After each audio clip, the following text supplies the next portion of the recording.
What's going on, everyone? So I'm going through the 4 signings that the Los Angeles Lakers made on Exhibit 10. So training camp deals, guys that they're bringing in. Already did a video on RJ Davis, did a video on Arthur Kaluma, as well as Eric Dixon. And now we got the 4th and final guy in Augustas Marciulionis. He's a guy that I really like. I think him and RJ Davis are very different in a lot of ways. And I'll kind of break that down here in a moment. But just like I said in the RJ Davis video, I don't necessarily think Augustus is going to make the main roster or the two-way. You got these 4 guys basically playing for a two-way spot currently, just one two-way spot. Maybe that changes if a trade ends up happening or something like that, and Koloko or somebody. But the problem is they brought in Chris Menon, who he's kind of that defense. He's like the Max Christie type, good size, at a really good summer league, but there's questions about his shooting. Again, you kind of look at Max Christie when he was coming to the league. Menon is kind of the same thing. I think that that's going to be their guard on the two-way.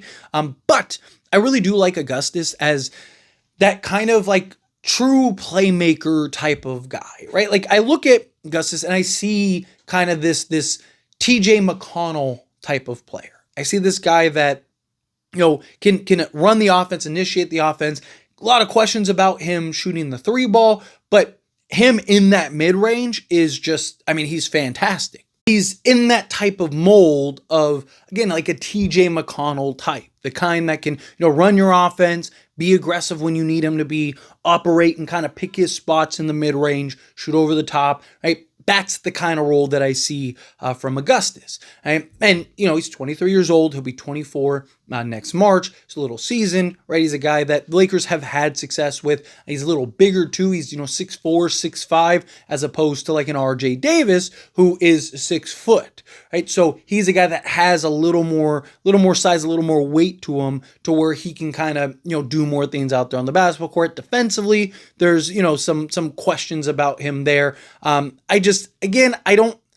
don't think he's a guy that is going to like make the main roster this year or even necessarily be on a two-way, just because, again, I think that they'll go with Menon. But again, you never know. If he's out there and he's just hooping and killing and just, giving you a little bit of everything, then it's very possible that could change. Comes from Lithuania. You look at last year, he averaged 14 points, 3 rebounds, and 6 assists. Again, more of a true point guard. You kind of think of like the true type of point, the Chris Paul types. He's closer to that than he is like an SGA type, where he's just, torching guys, taking guys off the dribble. But he's a guy that can kind of have that balance that you could slot in at either guard position, and I think he could play a role in.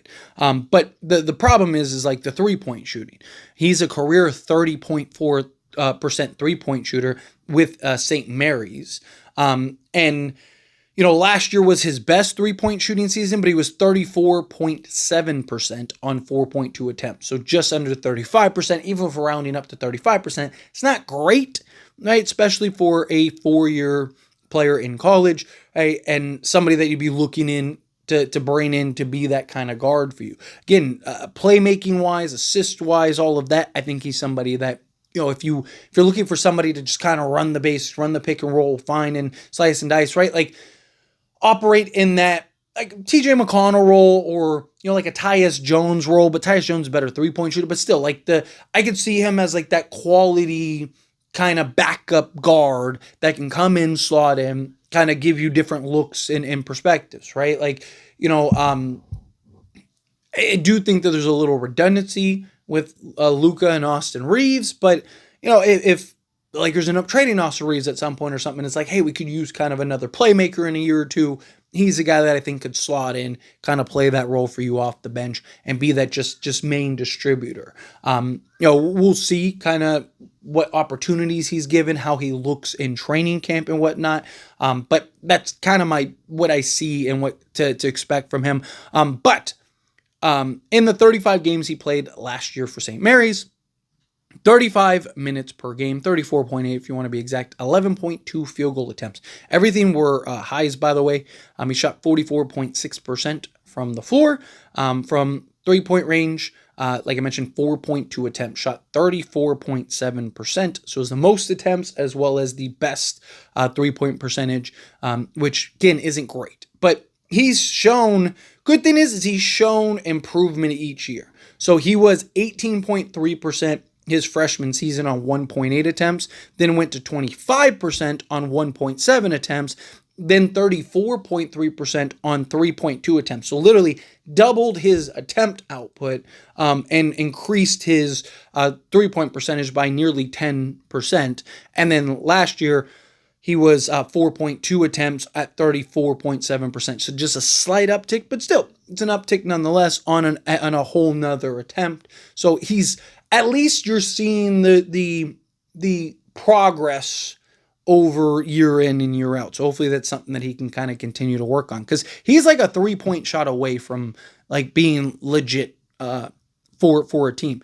But 7 attempts from 2-point range, in which he shot 50.6% in those attempts, EFG of 51.1%, free throw shooting 79.3% on 3.5 attempts.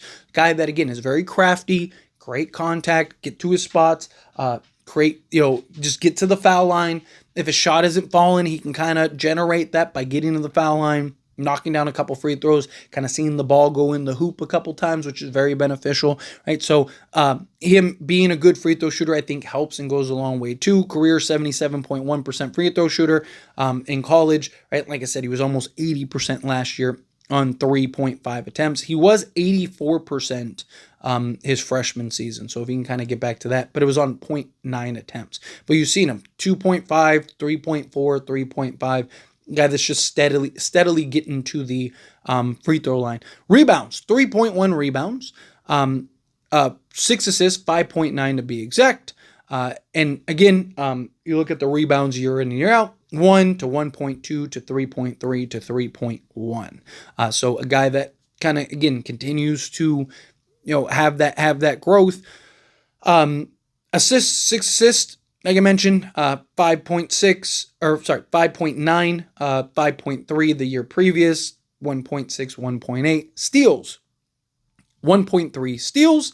Will be nice, round up to half a block. It was 0.1, but it'll be nice, say half a block, and 14.2 points per game.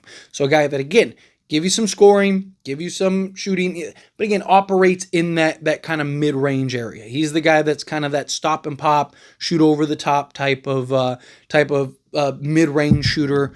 Right? Again, go look, if you want to know what Augustus could potentially be for a team, go watch Tj McConnell in this recent run. Right, go watch him in the playoffs and kind of how he just kind of can get to his spots, pick teams apart. I mean, he's reached it to a like elite level, at least in that playoff run. But like every team would love to have a TJ McConnell, right? It's like that's like every team in the league would love to have that. And so he's a guy that I think could maybe potentially be that for a Lakers team. It's just what can he show out there in training camp, and then into the actual season if he gets that opportunity. But anyway, as always, this is a discussion, past question on you. Let me know your thoughts and opinions down in the comments. That being said, if you haven't liked this video, hit that like button. Helps me out, so we enjoy these types of videos, and I truly appreciate it. Not subscribe channel, hit that subscribe button, turn on the bell notifications. Appreciate y'all. See you in the next one.